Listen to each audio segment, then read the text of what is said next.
ማርያምን ግን ዓለም 7 ቢሊየን እደግመዋለሁ 7-8 ቢሊየን የዓለም ሕዝብ ቢጨፈለቅ እንኳን ሙሉ አካሏን የፀጉሯን ዘለላ መተካት አይችልም።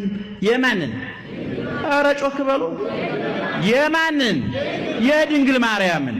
የድንግል ማርያምን እና አይሆንም አለች። እንዴት ይደረጋል? ሁለት ማይቴ ረከብከ ዘከመዝ ብስራተ ዘንበለ ምድር እምድር እቶተ ወዘንበለ ምድር እምድንግል ጽንሰተ።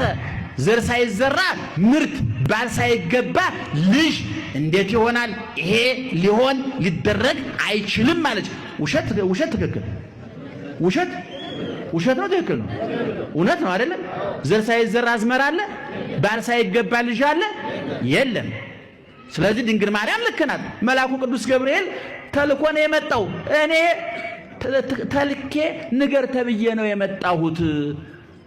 የዝርዝር ጥልቅ ጉዳዩን አላውቀውም ያላት ሁሉ ይመስለኛል። እውነቱን ለምን ሊቃውንትም አስተያየቶች ጽፈዋል በዚህ ጉዳይ እና መጨረሻ ግን ቅዱስ ገብርኤል ያመጣው መፍትሄ ሁለቱን ማስታረቀ። እሷም የምታውቀው እሱም የሚያውቀው ሁሉን ቻይ ኤልሻዳይ እግዚአብሔር ካህሌ ኩሉ ይክል ኩሎ ዋልቦ ዘይሳኖ ሁሉን ማድረግ የሚችል የሚሳነው የሌለ እግዚአብሔር አለ ቅዱስ ገብርኤል። ለእግዚአብሔር በሩስ ጮክ ብላችሁ የሚሳነው ነገር የለም።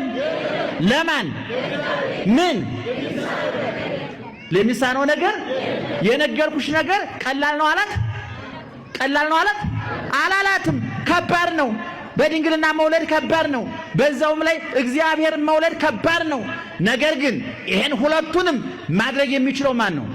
እግዚአብሔር ነው። በዚህ ጊዜ እናታችን ተረታች፣ ተሸነፈች። ትክክለኛ ሽንፈት፣ ትክክለኛ መረታት፣ ዓለምን ከውድቀት ያዳነ ሽንፈት፣ ዓለምን በሰይጣን ከመሸነፍ ከመረታት ያዳነ መረታት፣ ተረታች።